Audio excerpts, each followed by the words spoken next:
J'ai évoqué lors de ma précédente vidéo le caractère redoutable de l'équation budgétaire pour 2015. Et j'ai souligné à quel point les stratégies qui s'offraient au gouvernement étaient difficiles à trancher.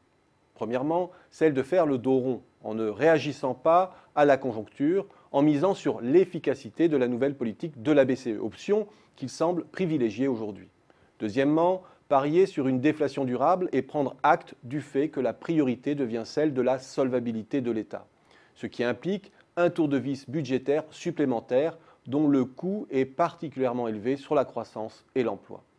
Troisièmement, donner la priorité à la lutte contre la déflation et prendre part à une relance coordonnée de l'investissement en zone euro. Option improbable vu la divergence des intérêts en Europe.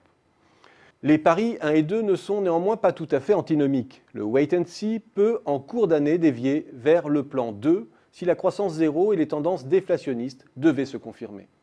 Le gouvernement a dans ce cas en poche l'arme d'une hausse de la TVA. Arme fiscale qui a l'avantage 1. De jouer instantanément, 2. Qui a la réputation d'être relativement indolore, 3. Qui est assise sur une base large, relativement stable et moins sujette que d'autres au jeu de l'optimisation, 4. Qui pénalise de la même manière les produits nationaux ou importés.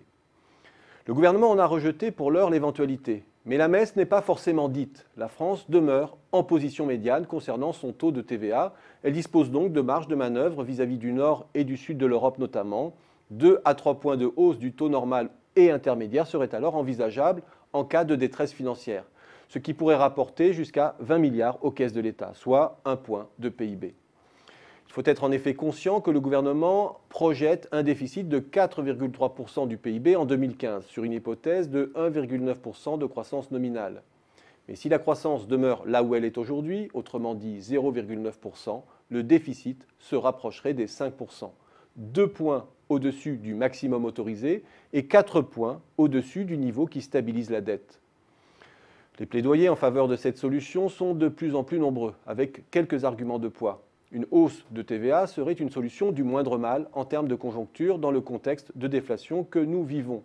La concurrence est suffisamment aiguë pour que cette hausse ne soit pas répercutée sur les consommateurs. Éventuellement, la hausse de TVA pourrait être une arme anti-déflation en évitant que les prix plongent davantage et tuent toute boucle prix-salaire. Et comme dans ce contexte d'inflation zéro, le gel du point de la fonction publique ou de certaines prestations ne procure aucune économie à l'État, la seule véritable marge de manœuvre serait là. Pourquoi alors ne pas hâter une telle solution ? La prudence affichée pour l'heure par le gouvernement me paraît justifiée. Premièrement parce que si la hausse de TVA devait être entièrement reportée sur les entreprises, elle pèserait sur leurs marges, ce qui signifie que le gouvernement reprendrait d'une main les 20 milliards de baisse de charges qu'il a consentis avec le CICE.